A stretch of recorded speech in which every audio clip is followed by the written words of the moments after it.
barriers, how they can change despite those barriers. It's not an easy process. What I used was a trans-theoretical model of health behavior change. How many of you are already familiar with this model? Yeah, a couple of you are. I found it to be very helpful, and particularly this one study I give you here is talking specifically on using this model to help us with weight loss, with a weight loss group. And it's been very helpful with weight loss group. So we have these stages that everybody's got to go through to make any change. I want to start working less and spending more time with my family. I have to go through these steps, and I might go through them very quickly, or it may take me years to go through them. First one is pre-contemplation. I don't think there's a problem, and even if there was, there's nothing I can do about it. This one always makes me think of Calvin and Hobbes. I didn't do it, besides no one saw me, right? So this one, they really are, this is not, a person is not ready to change at all.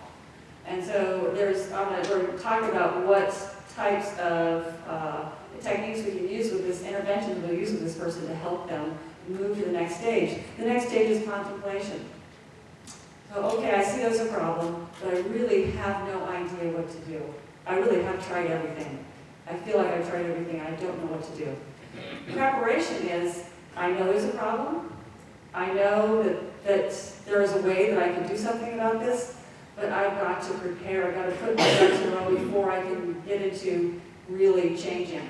And this is usually November 20th, I've introduced them to the diet, and they said, there's no way I'm doing this before Thanksgiving. Right? So I'm going to prepare for it and try it on January 2nd. So, but this is getting them closer to action when they actually change their behavior. Maintenance, they kept that change for 6 months at least. We've now got more of a solid lifestyle change at that point. So did you guys print out the readiness for change? This thing. So I just want to show you this. This is a thing I used in my group. So I can understand where they are, I need to figure out what stage they are in order to have the appropriate intervention. So this worksheet helped them figure out also where they were. And so when we look at that ruler, stage 0 through 3, that's pre-contemplation and contemplation. If we tell them to mark on this ruler, where do you feel like you are on readiness for change? And they're going to circle a number. And if they circle 2, they're in that pre-contemplation, contemplation area. If they circle somewhere between 4 and 7, they're in preparation. And if they're circling 8 and 10, they've changed. They started already. They're in action and moving toward maintenance. So then, once they choose where they mark somewhere on that ruler, then they're going to answer the questions based on where they were. And so if you'll see further below the ruler, it says if your mark is on the left side of the line of 0 to 3, answer these questions. But if you are somewhere between 4 and 7, answer these questions. And one thing it's asking them is, if you chose the far left, if you chose 3, why didn't you choose 1? So this forces them to put down something positive, right? I'm not as bad as 1. I feel more ready than 1, and these are the reasons why. I don't want to say, well, why didn't you say 10? Doggone it, you should change, right? Because then they're going to say all the bad things of why they can't change. I want them to put down positives. So we're always asking them, why didn't you circle something further to the left? So that's one of the worksheets that we did in my class.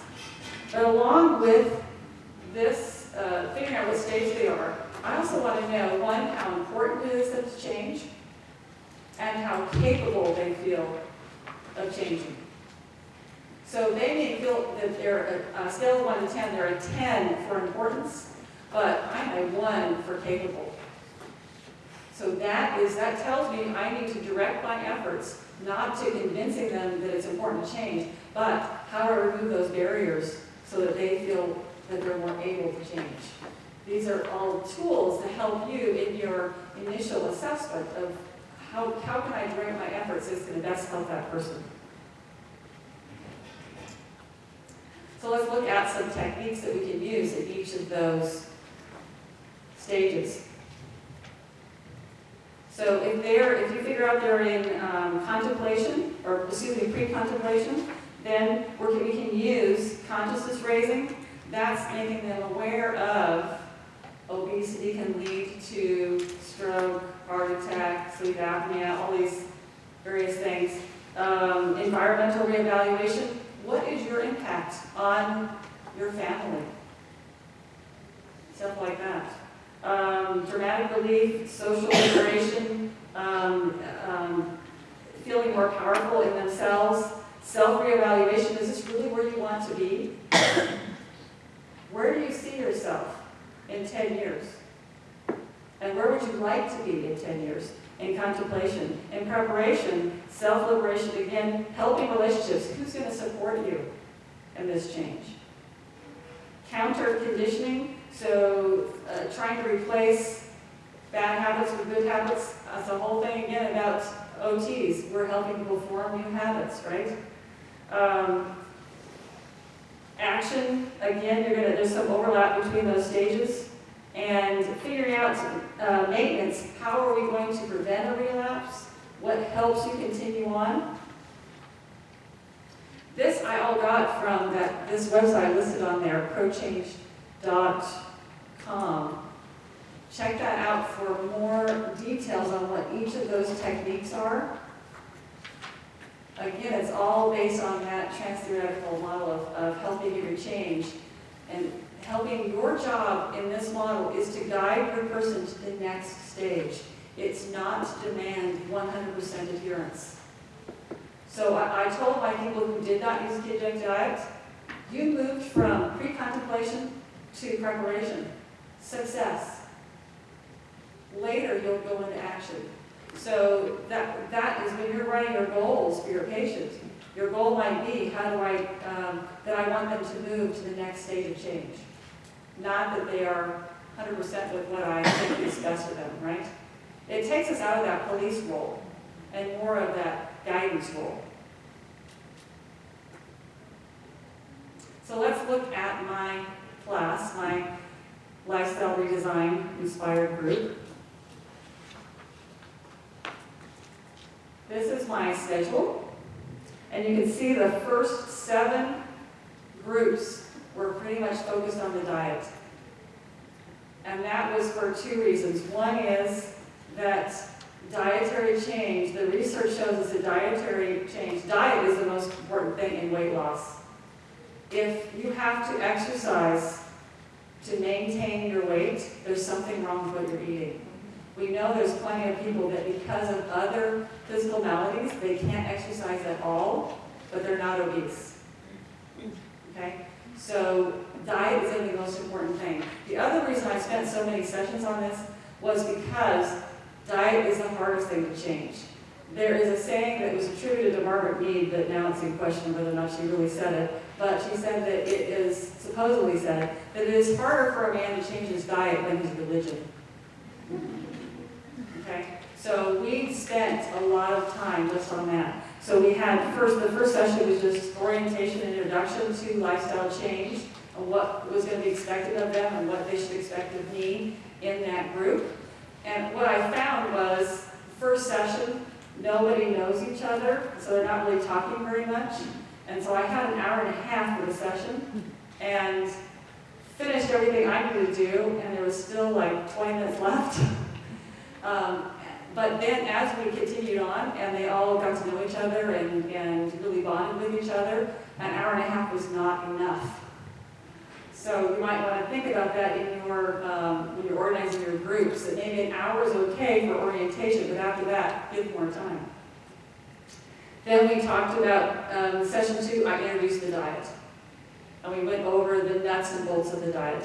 But now we need to talk about how are we going to change our habits, how are we going to remove our barriers, how are we going to, how is our diet going to affect our various maladies that we have. And so what I did in that lecture is that I had a person with Parkinson's, so I talked about that specifically, the diet and Parkinson's. And other people have high blood pressure, for instance. So you could tailor it to your group, whatever comorbidities they have, include that in your lecture on that one.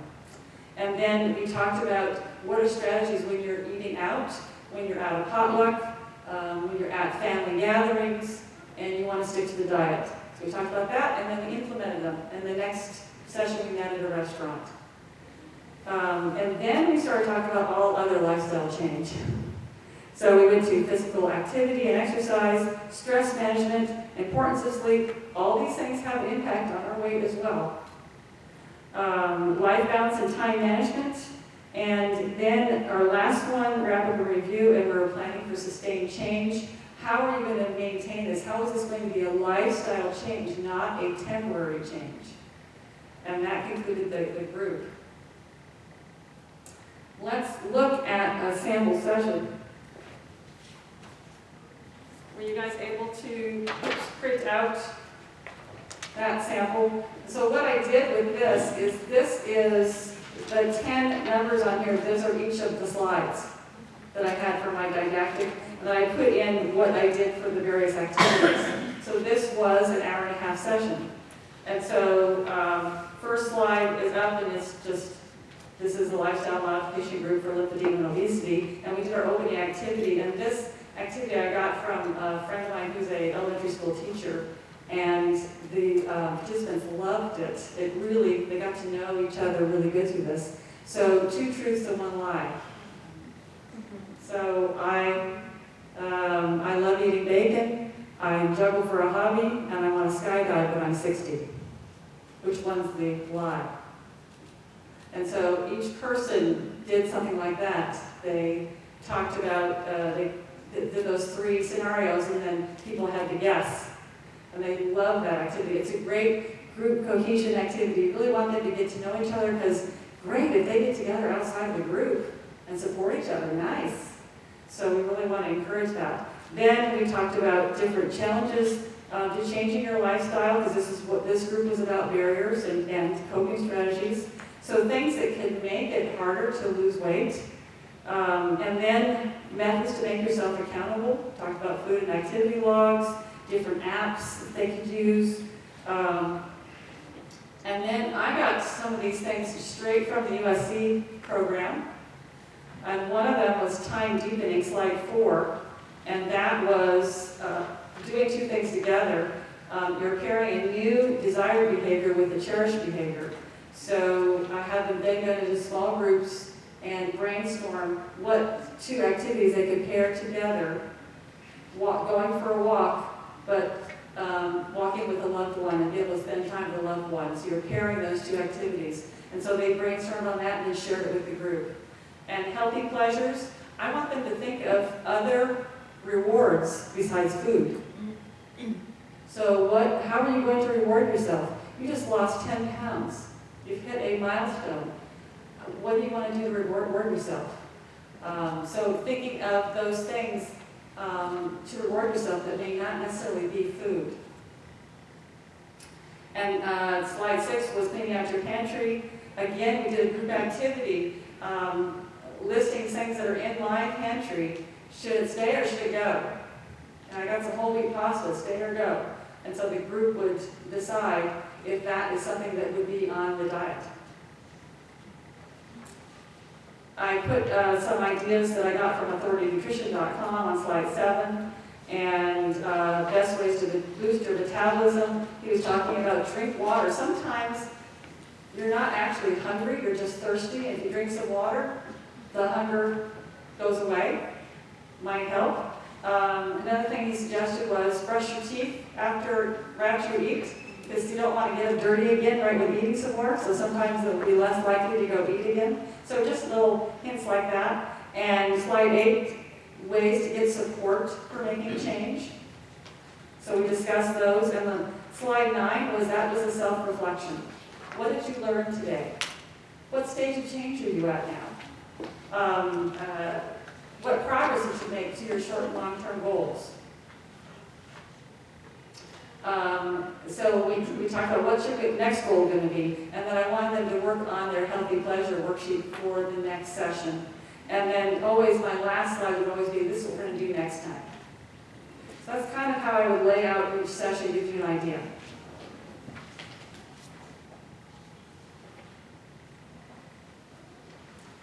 So now how are you going to develop your own program?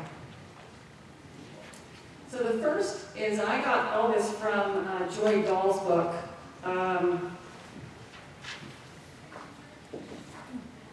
In your reference list, program development, grant writing, and occupational therapy, making the connection. And it's just a fantastic book for program development. I highly recommend it. So the first thing she says you need to do is do a needs assessment. So for me, my community in San Luis Obispo, we have the community health status report. And so I pulled that up, and they have a lot on obesity and a lot on childhood obesity. So it really gave the status of what's the percentage of people in our community that are obese, and definitely established a need. And then of course I did my own need in my own clinic. Definitely established a need just by what my figures were from that 6-month chart review.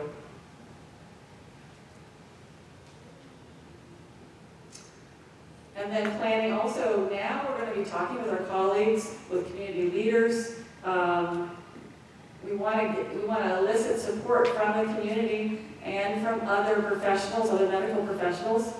How are we going to do the marketing? How are we going to recruit participants? So that's all part of that program planning. You need a mission statement. So I did right here what my mission statement is. The mission of the Spice, I call my program the Spice of Life. I want it to sound fun. The Spice of Life Lifestyle Modification Program is to promote and support health behavior change through education and empowerment using the latest research and evidence-based practice. And I was going to tell you something about that. Oh, I called it the Lifestyle Modification Group because lifestyle redesign is a copyrighted term. So, got to change that. You got to get permission of USC to use that, okay? Implementation. Now, where you can actually hold, if you're going to do groups, and my model combined group and individual sessions. We had 12 group sessions and opportunities for 6 individual sessions. Because you know there's stuff that your patient would like to discuss with you that maybe not to the whole group. And you need to do some individual work on their individual goals. And so they had 30 minutes of individual sessions 6 times, and then the 12 hour-and-a-half groups. And also we're going to talk here about reimbursement. There is a group OT code, 97150. It's about $15 for each person. So you can see how many people you need to have in your group to make this feasible for your facility. And then I would always bill as 97535 self-care training when I had the individual session. Of course, each person had to come to me individually for initial evaluation before even put in the group, right? That's kind of how I did that with the reimbursement. But this is a picture of our San Luis Obispo Public Library. They had a group meeting room that I used. And I liked it because, well, it had tables, it had close parking, and it had bathrooms. What's happening when our patients are really obese, they can't walk very far. So I did not want them to have to walk far. That exercise piece is going to come after they lose some weight, and sometimes only 20 or 30 pounds. And they're all of a sudden more mobile and they're going to exercise more. But when they're first coming, I didn't want them to be, prostrate on their first visit. And so I made sure we had close parking, bathrooms available, and I liked having the tables for a couple of reasons. One is when you are having a poor body image, it's kind of nice to have that barrier. You feel very exposed sitting in a circle. And so having that table was kind of a little bit, reduce the vulnerability. It also really helped for getting up and out of a chair. Okay? And then I'll show you the folding chairs right there. That's a Mighty Light. I don't know if I'm allowed to say brands, but these are folding bariatric chairs. They can hold up to 1,000 pounds. And so I was able to put 15 folding chairs in the back of my Prius to drive to the library for my groups. Have my flip chart, my LCD projector, and my 15 chairs. So, and if you're going to do this at a facility where you have maybe a group meeting room, it's very easy to store folding chairs versus our larger bariatric chairs that can take up a lot of space. This is not going to take up a lot of space in your facility to store those chairs, and they're only about $25 a chair. So, do they come with arms or no? then you can. These were cheaper, and they did not have arms, and I was worried about the arms because they are narrow. Yeah. And then sitting in between the arms would have been a problem for some of my people. You can, I think you can get some wider ones with arms, so they can use that to push off instead of the table. Yeah. But I was really worried about the chairs that were provided at the library, your typical folding chairs, metal folding chairs. And now if someone's too heavy for it and they could get injured, they would become very embarrassed. I didn't want that to happen. I want to make sure they're going to be safe in the chairs. Also with program development is evaluation. And evaluation is ongoing the whole time, not just at the end. Be prepared for this before you even start your program. I had a form that I have them fill out, just as you guys are doing for each of your sessions. They filled out a form after each session. What did you think of today? How was the temperature? How was your parking today?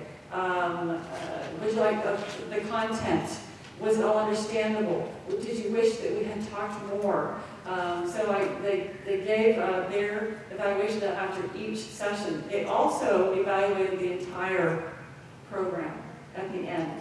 That was a longer evaluation. I gave it to them on the 11th session, and then the 12th session they turned it in, or if they still wanted more time after the 12th session. So they really gave me their input, because we know, even though we think we have a great program, we always want to make it better. And so your evaluation is going to be a very important part of the process.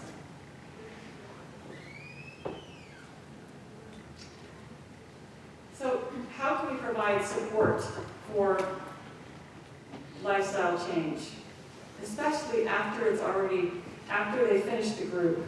How are we going to help them continue the process? So one thing I always suggest is try to make change yourself first. Try something that you would like to change. I gave my example earlier. I want to spend less time at work and more time with my family, or whatever, and see how it is for you to make that change. Since for my group, I felt like the hardest part was going to be dietary change. I didn't find it difficult at all to change to a ketogenic diet, so I tried to make my own challenges. And sometimes lactose or cow dairy products, or people have a hard time with that, so I thought, okay, I'm going to cut out all cow dairy, and I love cheese. And so what was this going to be like for me to cut out something that I really love? Because I'm going to tell my patients to stop eating bread, and they love bread. So I wanted to go through that process, since I didn't go through it before. It was easy for me. And I would cheat once in a while, right?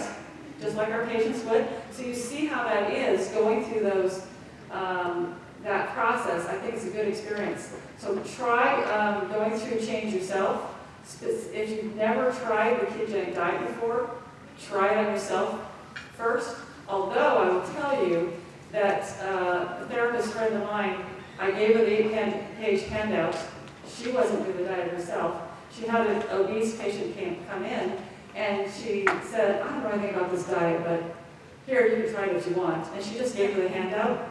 The person did fantastic, just from the handout, right? But I do think that if you are already doing this way of eating yourself, it's easier for you to discuss it with your patient, help guide them through it. because you already know what it's kind of like to go through it. And then the other thing that we've done in my area is that we have a low-carb, high-fat dining out group. So once a month, we have people that are friends, family, past patients join us at a different restaurant each month. And we're there to support each other, figure out, okay, we're at the Olive Garden. What are we going to do? What are we going to eat here? Right? We problem solve through that. So it is also a way for that person that feels shaky in their change and they really need help. And so by checking in each month and getting that support, it helps them sustain the change. And then I do, with a couple of friends, I do a radio show on a community radio station. When they were first starting out, we walked in and said we wanted to do a show on nutrition. I said, okay. Didn't know what we were going to talk about, right? And so we have 30 minutes that we do talk about it. And it's a very local radio show, but you can get it live streaming online, so if you don't want to hear us. It's 3:30 on Saturdays, Pacific time. You just go to esterobayradio.com or .org. Yeah. Can you get any old, is it like? So, and I do have, yes. Thank you, Nina. A group of us did a nutrition conference a couple years ago. Eric Leslyn was one of our speakers. And for organize that conference, we did ccnutritionconference.com. And so we put recordings of past shows on that website. We're technically challenged, and so we're kind of behind in getting the shows on there. But you can get a few of the shows there, and then just tune in on Saturdays. And hopefully we'll get more shows uploaded.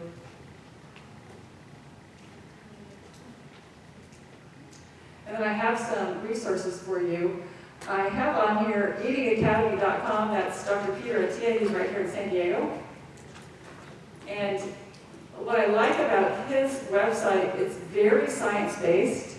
And if you want to find out anything about cholesterol, which for some people with this way of eating, they're concerned about cholesterol, he has a very, very technical, I think it's a 10-part series on cholesterol. So you can really find out a lot by going to eatingacademy.com. And dietdoctor.com is Andreas Einfeld, a Swedish physician who has devoted himself completely just to helping people change to this way of eating. I send a lot of my patients to this site because he has a getting started for beginners part of it. So it's a nice place to go to get more information about how to get started on it and what foods to eat, what to avoid. He does have a paid part of the site. There's lots of stuff you can go to that do not involve buying a membership. So if you refer people to it, tell them they do not have to buy a membership. Go to the free part of the website. And then ketogenicdietresource.com, that's Ellen Davis. She's a nutritionist. I think she has a master's degree in clinical nutrition. And she's done heavy research in the ketogenic diet and has lots of stuff about even particular conditions. She talks about cancer and the ketogenic diet. She talks about cardiovascular disease and the ketogenic diet. So lots of information and recipes. So maybe your patient wants to know, how can I make low-carb waffles? Go to her site and you can get a recipe for that. Okay? Various books. I think Why We Get Fat is a really good one to recommend to our patients. It's really written in layperson terms.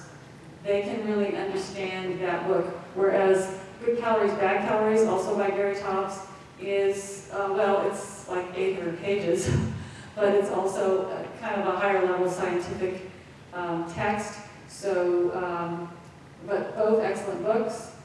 Wheat Belly, have you guys heard of that one? By William Davis. He is a preventive cardiologist, and he wrote a whole book on it's not a beer belly, it's a wheat belly, and if you give up the wheat, then you won't have cardiac disease. So, and then the same thing, David Perlmutter, a neurologist, he said if we gave up the wheat, we would not have brain problems, neurological problems.